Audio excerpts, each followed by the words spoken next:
നമ്മൾ ഏറ്റവും കൂടുതൽ കേട്ടിട്ടുള്ള ചോദ്യം ഏതാണ് ലോകത്ത്? നമ്മളെ ലോകത്ത് ഏറ്റവും കൂടുതൽ കേട്ടിട്ടുള്ള ചോദ്യം ഏതാണ്?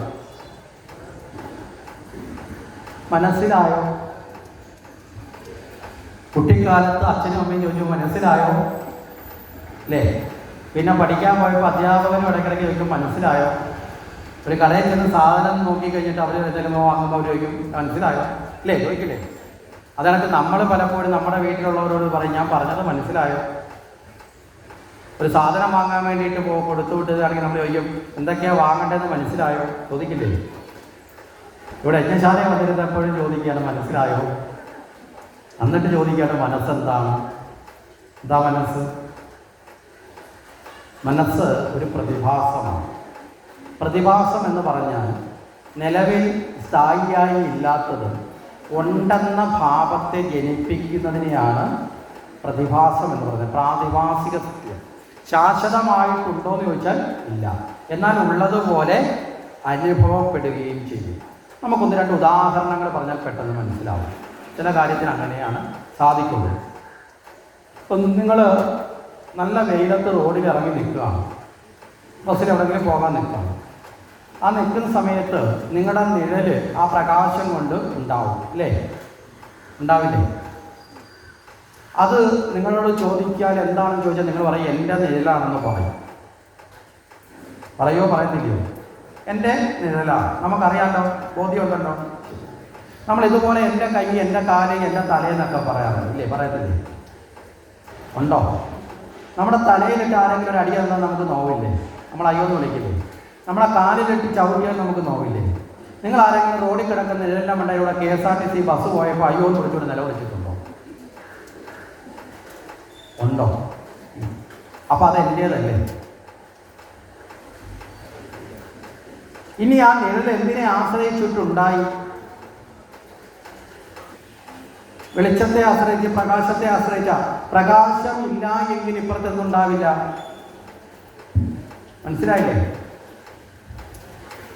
പറഞ്ഞാൽ അർത്ഥം മനസ്സിലായില്ലേ? ഇനി ഇരുട്ടുണ്ടോ എന്ന് ചോദിച്ചാൽ ഉണ്ടെന്നല്ലേ നമ്മൾ മറുപടി പറയുള്ളൂ അല്ലേ?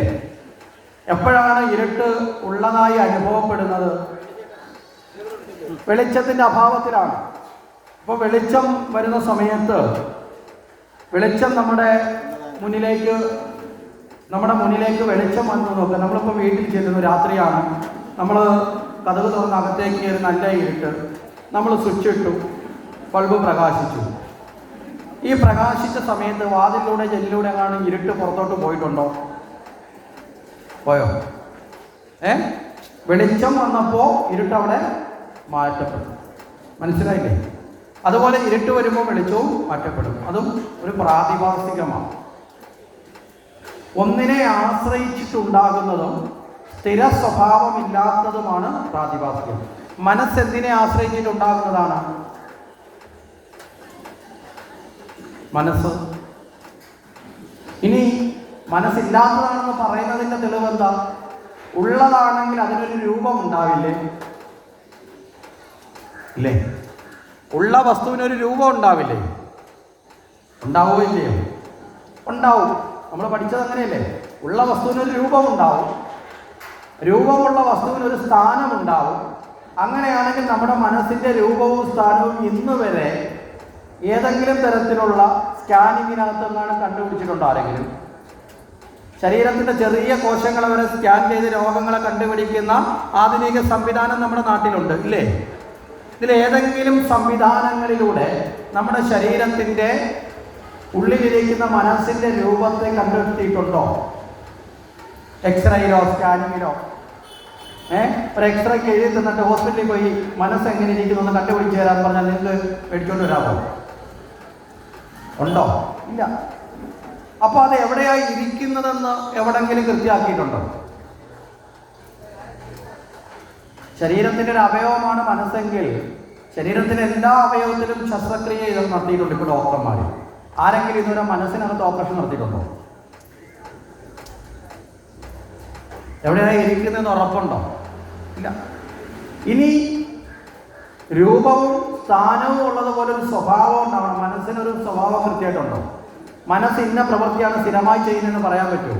അപ്പം നിങ്ങൾക്ക് പറയാം, ഹൃദയം എടുത്താൽ അതിൻ്റെ പ്രവൃത്തി ഇന്നതാണ്. രക്തത്തിനെ ശുദ്ധീകരിച്ച് പമ്പ് ചെയ്ത് അകത്തേക്ക് കയറ്റി ശുദ്ധീകരിച്ച് ഒരു വാൽവിനകത്തോട് അകത്തേക്ക് കയറ്റി അടുത്ത വാൽവിലൂടെ അത് പുറത്തേക്ക് വിടുന്നു. കിഡ്നിയുടെ പ്രവർത്തനം എന്താണെന്ന് ചോദിച്ചാൽ നിങ്ങൾക്ക് കൃത്യമായിട്ട് പറയാൻ സാധിക്കും. രക്തത്തിൽ അടിഞ്ഞു കൂടിയിട്ട് വിഷപദാർത്ഥങ്ങളെ പുറന്തള്ളുന്നു. കരളിൻ്റെ പ്രവർത്തനം, ലിവറിൻ്റെ പ്രവർത്തനം എന്താണെന്ന് ചോദിച്ചാൽ വളരെ കൃത്യമായിട്ട് പറയാൻ സാധിക്കും. ലിവറിൻ്റെ പ്രവർത്തനം എന്താ? ലിവറിൻ്റെ പ്രവർത്തനം ശരീരത്ത് പിത്താശയ ഗ്രന്ഥികളെ ഉത്തേജിപ്പിച്ച് നിർത്തുകയും ദഹന പ്രക്രിയയെ ത്വരിതപ്പെടുത്തുകയും ശരീരത്തിലുള്ള ആ ഒരു വിഷപദാർത്ഥങ്ങളായി കടന്നുകൂടുന്നതിനെ മുഴുവൻ ശരീരത്തിൽ നിന്ന് പുറന്തള്ളാൻ സഹായിക്കുകയും ചെയ്യുന്നത് ലിവറാണ്, അല്ലേ? ഏറ്റവും ചെറിയ ഗ്രന്ഥികളായ ആഗ്നേയ ഗ്രന്ഥിയൊക്കെ എടുത്ത് നോക്കിയാൽ പറയും ഇൻസുലിൻ ഉൽപ്പാദിപ്പിക്കുന്നതാണ്. പിറ്റ്യൂട്ടറി എടുത്തു കഴിഞ്ഞാൽ ഹോർമോൺസിനെ ഉൽപ്പാദിപ്പിക്കുന്നതാണ്. ഇങ്ങനെ ഓരോ കാര്യങ്ങളെക്കുറിച്ച് കൃത്യമായിട്ട് പറയാൻ സാധിക്കും. മനസ്സിൻ്റെ പൊതുവായ സ്വഭാവത്തെക്കുറിച്ച് പറയാൻ പറ്റുമോ? പറ്റില്ല. അപ്പം മനസ്സ് ചിന്തകളെ ആശ്രയിച്ച് രൂപപ്പെടുന്നതാണ്. മനസ്സിലായില്ലേ? ചിന്തകളില്ലാണ്ടായാൽ മനസ്സ് ഇല്ലാണ്ടായി. അതിൻ്റെ അർത്ഥം മനസ്സെന്താ? വെളിച്ചം വന്നപ്പോൾ ഇരുള് മറഞ്ഞതുപോലെ. മനസ്സിലായില്ലേ? ചിന്തകളില്ലാണ്ടായാൽ മനസ്സ് ബോധത്തിലേക്ക് ലയിക്കും. ബോധത്തിൻ്റെ ഒരു പ്രതിധ്വനിയാണ് ഏത്? മനസ്സ്. അതായത് യഥാർത്ഥ യജമാനൻ ബോധമാണെങ്കിൽ, ആത്മാവാണ് ബോധം എന്ന തരത്തിൽ നിൽക്കുന്നത്. അതിൻ്റെ ഒരു കാര്യസ്ഥൻ്റെ പണിയാണ് ആര് ചെയ്യുന്നത്? മനസ്സ് ചെയ്യുന്നത്. ഈ മനസ്സ് യജമാനൻ്റെ ഭാവം നടിച്ചിട്ട് നമ്മളെ നിയന്ത്രിക്കുന്നതാണ് അപകടം. മനസ്സിലായില്ലേ? ഈ മനസ്സിനെ നമ്മൾ നിയന്ത്രിക്കുമ്പോഴാണ് നമ്മൾ നേരെയാവുന്നത്. മനസ്സ് നമ്മളെ നിയന്ത്രിക്കാൻ മനസ്സ് പറയും, അങ്ങോട്ട് നോക്കടാ, ഇങ്ങോട്ട് നോക്കടാ, അത് കേൾക്കടാ, ഇത് കേൾക്കടാ, അങ്ങനെ ചെയ്യടാ, ഇങ്ങനെ ചെയ്യടാ. നമ്മളിതെല്ലാം ചെയ്യാൻ പോയിട്ട് അവസാനം നമ്മളെ വട്ടം ചുറ്റിക്കും. മനസ്സിലായില്ലേ? അപകടത്തിൽപ്പെടുന്ന ഒരു ഉത്തമ ചങ്ങാതിയെ പോലെയാണ് മനസ്സ്. നിയന്ത്രിക്കപ്പെട്ട മനസ്സോ എല്ലാ അപകടങ്ങളെയും നമ്മളെ രക്ഷിക്കുന്ന സുഹൃത്തായിട്ട് മാറും. മനോനിയന്ത്രണം. മനോജപം മാരുത തുല്യവേഗം ജിതേന്ദ്രിയം ബുദ്ധിമതാം വരിഷ്ടം എന്ന് ഹനുമാനെയൊക്കെ ശ്രദ്ധിക്കുന്ന കേട്ടിട്ടില്ലേ? മനോനിയന്ത്രണം. ഇതാണ് ഭഗവത്ഗീതയുടെ ചിത്രം നിങ്ങൾ കണ്ടിട്ടില്ലേ?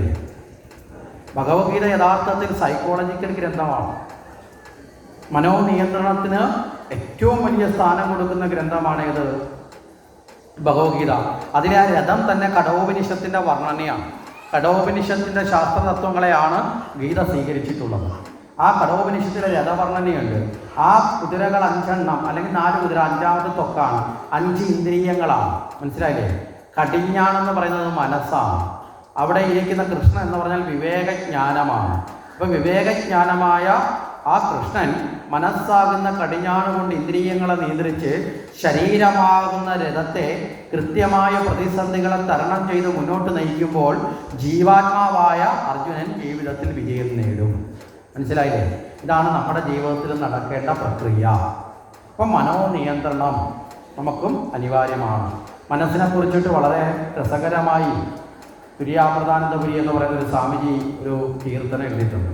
അതിൻ്റെ ഒരു ചെറിയ ഭാഗം മാത്രം പറയാം, മുഴുവൻ ഭാഗവും പറഞ്ഞ് നമുക്ക് ചർച്ചയില്ല. ഇതിനകത്ത് വളരെ രസകരമായിട്ട് പറയുന്നത്, മനസ്സിലാവില്ല ഒരിക്കലും തന്നെ മനസ്സ് മാറായിൽ, മനസ്സുമായെ ഉറച്ചു കണ്ടാൽ മനസ്സ് മാറിയിടും, മനസ്സിനുള്ളിൽ തമസ് തിങ്ങി മനസ്സ് മൂടുമ്പോൾ മനസ്സിലാക്കാൻ മനസ്സിനൊന്നും മനസ്സിലായില്ല.